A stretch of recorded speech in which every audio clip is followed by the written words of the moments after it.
8 मार्कच्या क्वेश्चन्सला किती ओळीमध्ये आन्सर लिहावं, कुठले क्वेश्चन्स येतील 8 मार्कासाठी ते मी सांगणार आहे. Hello guys, welcome to our channel come with Raj guys. तुमच्या आपल्या चॅनलमध्ये सहर्ष असं स्वागत आहे. So welcome to our daily vlog life of a student guys. आज 30 डिसेंबर आहे अँड लवकरच 1 महिन्यानंतर 10 तारीखला इंग्लिशचा पेपर, 11 तारीखला लगेचच हिंदीचा पेपर आहे गाईज. गॅप पण आहे दोघांमध्ये. आणि मग 12, 13, 14ला आय थिंक कुठला तरी पेपर आहे अजून. सो लगे खूप आपल्याला टाईम नाही, बट जो इकॉनॉमिक आणि OCMला आपल्याला भरपूर टाईम आहे. सो गाईज, आता वाजले 2 आणि 2 कुठं हे बोलायचं गरज होतं का? सॉरी गाईज, मी लंच करत आहे. काय बनवलं आज? मिसळ पाव. चला आपण आपल्या दिवसाची सुरुवात झाल्या मस्त की. सो इथं दूध गरम करत ठेवलं आहे, कॉफी बनवणार आहे.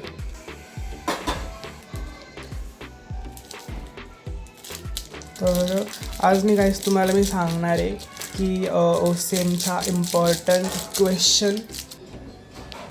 सो गाईज, तुम्ही आपल्या चॅनलला सबस्क्राईब केलं नसाल तर प्लीज गाईज चॅनलला सबस्क्राईब करा आणि लाईक शेअर कमेंट्ससुद्धा करा. तर ते काही सगळीकडे माझ्या वह्यांचा पसारा इथं वरती दप्तरात सगळीकडे आणि सगळीकडे माझ्या this is my room. So okay, enough is. So हां, तर मी तुम्हाला सांगतो, तुम्ही जर माझ्यासारखं जर आत्ता तुम्ही OCMचा जर स्टार्ट केला असेल अभ्यास करण्याचा, तर तुम्ही सर्वप्रथम ना किती माणसं होत आहे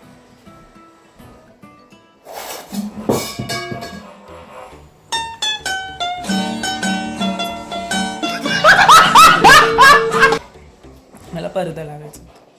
सो वाईस, पहिला चॅप्टर, दुसरा चॅप्टर, 4th चॅप्टर आणि 8th चॅप्टर सर्वात इम्पॉर्टंट आहे. तुम्ही जर आता बिगिनर लेवलमध्ये असाल का, स्टार्टिंग केला असेल OCMचा, तर तुम्ही हे फक्त 4 चॅप्टर्स करा स्टार्टिंग. आता 4 चॅप्टर्समध्ये जास्त भर द्या, कारण की पहिला chapter the principle of management हा 12 मार्कासाठी आहे आणि फंक्शन्स ऑफ मॅनेजमेंट हा 15 मार्कासाठी आहे, 15 ते 16 मार्कसाठी आहे. आणि चौथा इम्पॉर्टंट बिझनेस सर्व्हिस हा 27 मार्कासाठी आहे जवळजवळ. आणि लास्ट जो मार्केटिंग आहे हा 20 मार्कासाठी आहे. सो 20, 27, 15, 12. सो जवळपास तुम्हाला ना हा 40-45च्या वर घेऊन जातो. हा फक्त तुम्ही हे 4 चॅप्टर्स केले तर तुम्हाला आय एम शुअर 100% तुम्हाला 40-45च्या पुढं आरामात. आणि पेपरामध्ये 40-45 मार्काचा क्वेश्चन्स ह्या चॅप्टरमधून येणार 100%. ओके. सो हेच हा पेपर पॅटर्न आहे आपल्या बोर्डाचा.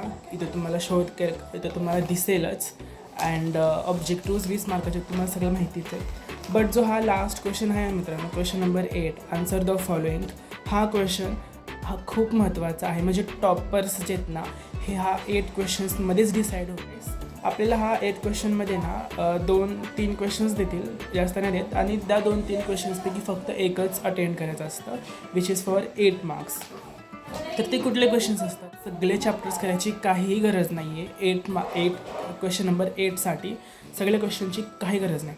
सगळ्या चॅप्टर्समध्ये तुम्हाला ना एक्सरसाइजमधलेच क्वेश्चन्स बोर्डामध्ये येणार आहे. सो 8 मार्काच्या क्वेश्चनसाठी तुम्हाला सगळ्या धड्यामधला करायचं नाही. म्हणजे सगळं attend the following 8 mark question number 8मध्ये फक्त 4था आणि 8 मार्क्समधलेच क्वेश्चन्स विचारणार. आणि त्यातले क्वेश्चन 100%, 2-3 क्वेश्चन असतात.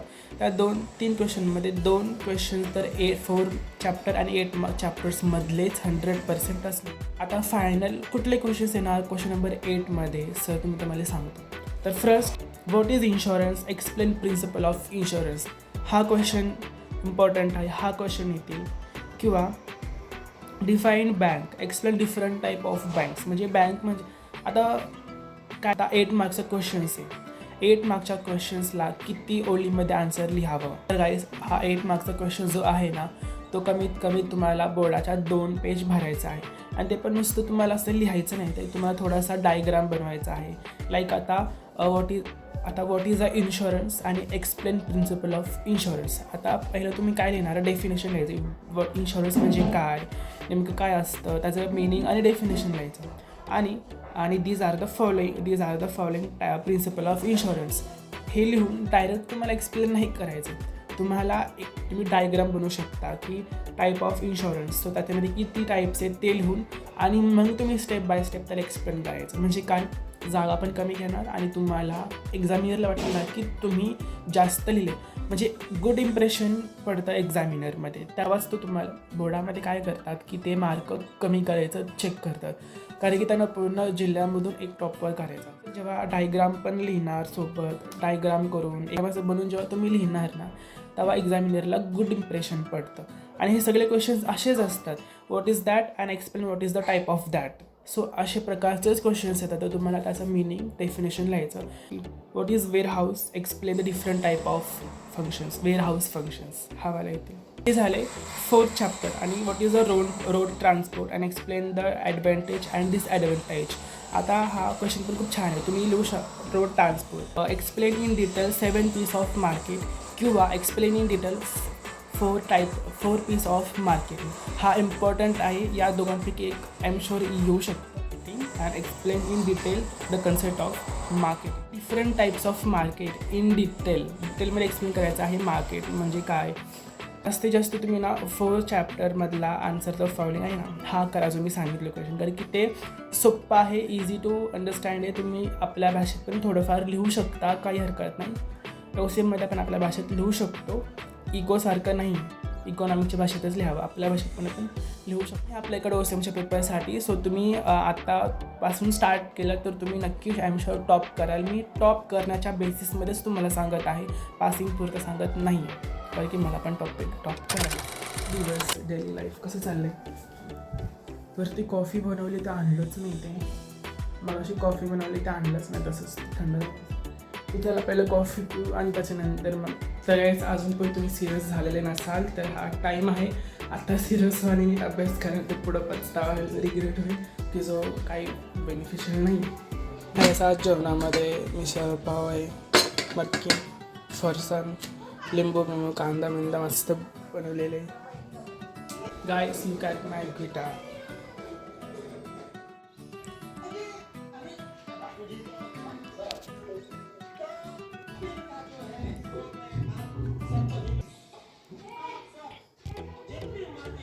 गाईस ह्याची पतंग गोल झाली म्हणून इकडं फिरतोय सारखं. तुमचा अकाउंटचं झाला की नाही?